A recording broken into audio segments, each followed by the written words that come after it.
இன்னைக்கு நாங்கள் வாயு சடப்பொருள் இடத்தை பிடிக்குங்கிறதுக்குரிய பரிசோதனை செய்து பார்க்க போகிறோம். இது தரம் 6க்குரிய ஒரு பரிசோதனை. இதில் எங்களுக்கு தேவையானது ஒரு நீர் கொண்ட பாத்திரமும் ஒரு எம்டி பாட்டிலும் எங்களுக்கு தேவை, வெற்று போத்தலும் தேவை. இப்போ இதுக்குள்ளே வாயு இருக்கிறது உங்களுக்கு தெரியும்.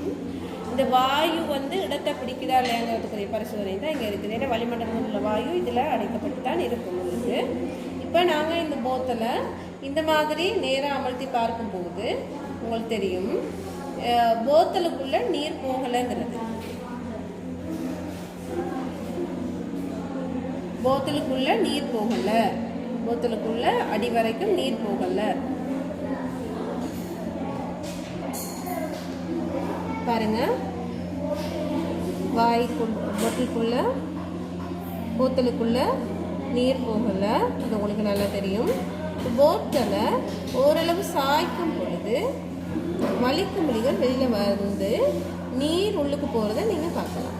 அப்போ அந்த வலி அது உள்ளுக்கு இடத்தை பிடிச்சதன் விளைவாகத்தான் காரணமாகத்தான் ஆரம்பத்தில் வலி போகாமல் நீர் போகாமல் இருந்துட்டு போத்தலுக்குள்ளே ஓரளவு சாய்க்கும் பொழுது அது போத்தலுக்குள்ள வலி வாயு குமிழிகளாக வெளியே வந்ததன் பிறகு நீர் அதுக்குள்ளே செல்றதை நீங்கள் அதெல்லாம் நிற்கிறதுக்குள்ள நீர் உள்ளுக்கு போகணும். சரியா?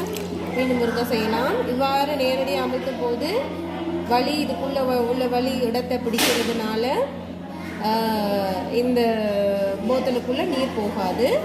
சாய்க்கும் பொழுது வலி குமிழிகள் வெளியேறி போத்தலுக்குள்ள நீர் போகிறத நீங்கள் அவதானிக்கலாம். ஆகவே இதை அடிப்படையாக வச்சுக்கிட்டு வாயுக்களில் ஒரு இடத்தை பிடிக்கும் என்ற முடிவுக்கு நாங்கள் வரலாம்.